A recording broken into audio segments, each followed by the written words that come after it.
सोनीपत में ग्रामीण सफाई कर्मचारी यूनियन का आंदोलन अब सरकार के लिए बड़ी चुनौती बनता जा रहा है।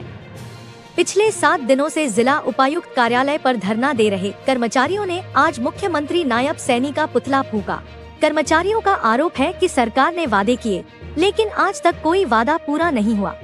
अपनी मांगों को लेकर पिछले 1 सप्ताह से जिला परिषद कार्यालय पर धरने पर बैठे कर्मचारियों ने आज आंदोलन को और तेज करते हुए शहर के गोहाना रोड स्थित पुलिस लाइन के सामने प्रदेश के मुख्यमंत्री नायब सैनी का पुतला दहन किया।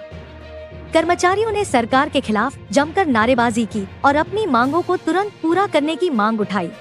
यूनियन के पदाधिकारियों का कहना है कि वर्ष 2024 में जींद में आयोजित एक रैली के दौरान मुख्यमंत्री ने घोषणा की थी कि किसी भी सफाई कर्मचारी को 26,000 रुपए से कम वेतन नहीं दिया जाएगा, लेकिन 2.5 साल बीत जाने के बाद भी इस घोषणा को लेकर कोई आदेश जारी नहीं हुआ और न ही कर्मचारियों को इसका कोई लाभ मिला है।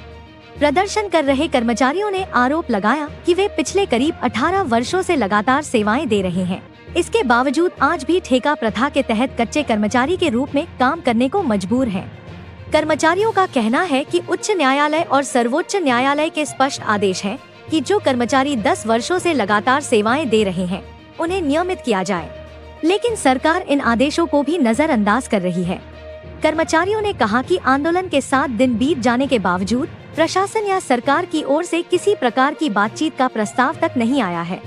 यूनियन नेताओं ने चेतावनी दी कि अगर जल्द समाधान नहीं हुआ तो 24 मई को मंत्री कृष्ण बेदी के निवास और कार्यालय का घेराव किया जाएगा। मैं शीलकराम मले के सर्व कर्मचारी संघ का पूर्व जिला प्रधान और CITU का वर्तमान में जिला कोषाध्यक्ष। ये हमारी ग्रामीण सफाई कर्मचारियों की यूनियन पूरे प्रदेश में 15 तारीख से लगातार हड़ताल के ऊपर है। सरकार इनकी सुध बुध नहीं ले रही। हड़ताल हमें क्यों करनी पड़ी?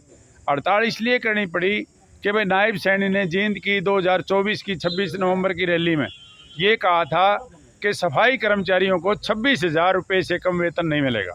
उन बातों को 2.5 साल हो चुके हैं। ना कोई इनका 26,000 रुपये न्यूनतम वेतन लागू है, ना कोई महंगाई भत्ता जोड़ा गया है, ना एक भी कर्मचारी को पक्का किया गया है। जबकि 31 अगस्त और 23 अगस्त 2025 का पंजाब एवं हरियाणा हाई कोर्ट का निर्णय है और वो सुप्रीम कोर्ट का भी निर्णय है।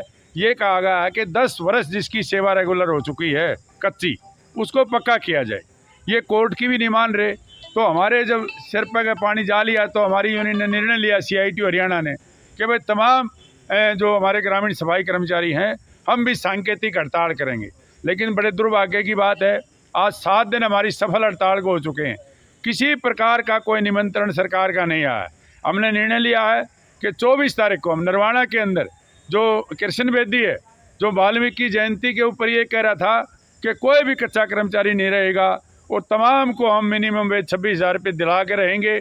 आज वो नायब से वो जो कृष्ण बेदी है इनका मंत्री बना हुआ बाकायदा। जब वो मंत्री भी नहीं था, उसने खुद मंत्री बनना था, वो तो पक्का हो गया, लेकिन इन हमारे भाइयों को कच्चे छोड़ गया।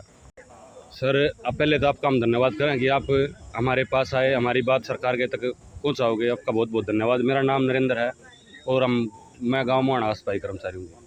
तो आज किन मांगों को लेकर ये प्रदर्शन कब से चल रहा है और क्या आगे की? ये प्रदर्शन सर हमारा पहले हुआ था 2 दिन के लिए, कॉल थी हमारी ये। फिर आगे से हमारे कॉमरेड जी का आदेश जैसे आया हमारी यूनियन का, वैसे हमने आगे चलाना आरंभ किया है। सरकार 19 साल से हम लगे हुए हैं गाँव में और अब तक हमारी कोई सुध नहीं है सर। और नायब सिंह सैनी जी ने जींद में 24 नवंबर को 2024 में घोषणा की थी 26,000 रुपये वेतन लागू करेंगे। अब तक उसका कोई चिट्ठी पत्र जारी नहीं हुआ। दूसरा, कबीर जयंती पे उन्होंने 2100 रुपये बढ़ाए थे हमारे, उसका आज तक भी कोई चिट्ठी पत्र जारी नहीं हुआ। तो सर, एक झूठी सरकार को हमारी कोई सुध नहीं है अब तक भी। 19 साल से कच्चे हैं, बेकार की मार झेल रहे हैं। तो और कितने दिन हो गए आपको बैठे हुए? अभी हमें 8वां दिन है सर आज। तो प्रशासन या सरकार की ओर से कोई मिलने आया? कोई निमंत्रण, कोई मैसेज नहीं आया सर अब तक।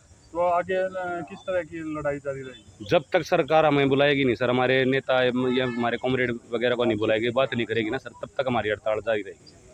इससे कितना असर पड़ रहा है आपके जीवन में? जीवन में भी बहुत असर पड़ रहा है सर। और गांव में गंदगी ज़्यादा फैल रही है, बीमारियां फैल रही। गर्मी ये इतना मतलब कम से कम भी 44-45 के आसपास टेम्परेचर है। इतनी गर्मी में हम भी यहाँ बैठे हुए हैं और जब तक बैठे रहेंगे सर, जब तक सरकार हमारी मांगे नहीं मानेगी।